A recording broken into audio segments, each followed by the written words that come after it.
Gadis kecil itu terjebak di dalam sebuah dunia, di mana waktu telah berhenti. Meskipun ia memiliki kemampuan untuk mengirim orang lain keluar dari dunia beku itu, ia tidak bisa mengirim dirinya sendiri.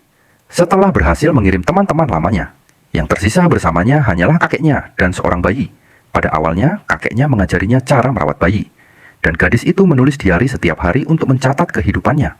Namun seiring berjalannya waktu, ia mulai bosan dengan rutinitas itu. Untuk menghiburnya, keesokan harinya sang kakek mengajaknya berjalan-jalan dan membawanya ke taman hiburan tempat.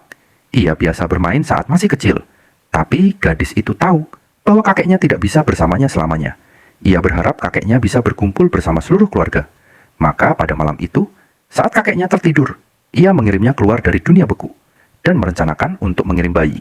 Itu 6 bulan kemudian agar bisa menerima pendidikan yang layak. Bayi itu tumbuh dari hari ke hari, dan gadis itu kembali menemukan kebahagiaan. Sedikit demi sedikit rasa jengkelnya menghilang.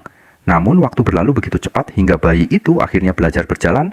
Lalu, gadis itu mengirim bayi itu keluar dari dunia beku, sehingga ia benar-benar sendirian. Tanpa bayi itu, gadis tersebut mencoba meredakan stres dengan berolahraga dan berjalan-jalan, memperhatikan pesawat terbang yang sebelumnya tak pernah ia lihat. Namun, kehidupan semacam itu tidak bertahan lama. Dunia batin gadis itu yang tertekan mulai meledak. Ia merobek bantalnya hingga hancur dalam sebuah serangan keputusasaan, berusaha melampiaskan emosinya lewat tindakan itu. Suatu hari, gadis itu melewati satu-satunya upacara kedewasaannya di perpustakaan sambil membaca majalah. Sebulan kemudian, ia memotong rambutnya, mengenakan gaun yang selalu ia takutkan untuk dipakai, dan bersiap melakukan perjalanan seorang diri, berjalan sendirian di jalan. Ia merasa begitu santai seperti belum pernah sebelumnya. Ia tiba di pusat kota, melewati sebuah pertandingan bisbol. Ia beristirahat ketika lelah, lalu melanjutkan berjalan saat bangun kembali. Namun, makna dari perjalanan itu perlahan-lahan mulai memudar. Gadis itu terus mengingatkan dirinya akan tujuannya.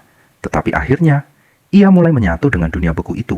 Tepat saat itu, ia melihat cahaya di depan, berusaha keras untuk meraihnya, dan tanpa sengaja membangunkan seorang gadis yang membeku di jalan. Betapa terkejutnya ia saat mengetahui bahwa gadis itu adalah pencipta dunia tersebut. Karena terbangun secara tidak sengaja, akhirnya mereka bisa bertemu. Setelah berbincang, sang pencipta memahami segalanya dan memutuskan untuk mengirim gadis itu kembali. Ia juga memberinya sebuah kartu nama. Lalu sang pencipta mengembalikannya ke dunia nyata. Tetapi gadis itu tidak punya uang dan harus berjalan kaki sepanjang jalan hingga ke rumahnya.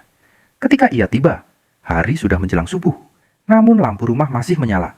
Ternyata seluruh keluarganya selama ini sedang menunggunya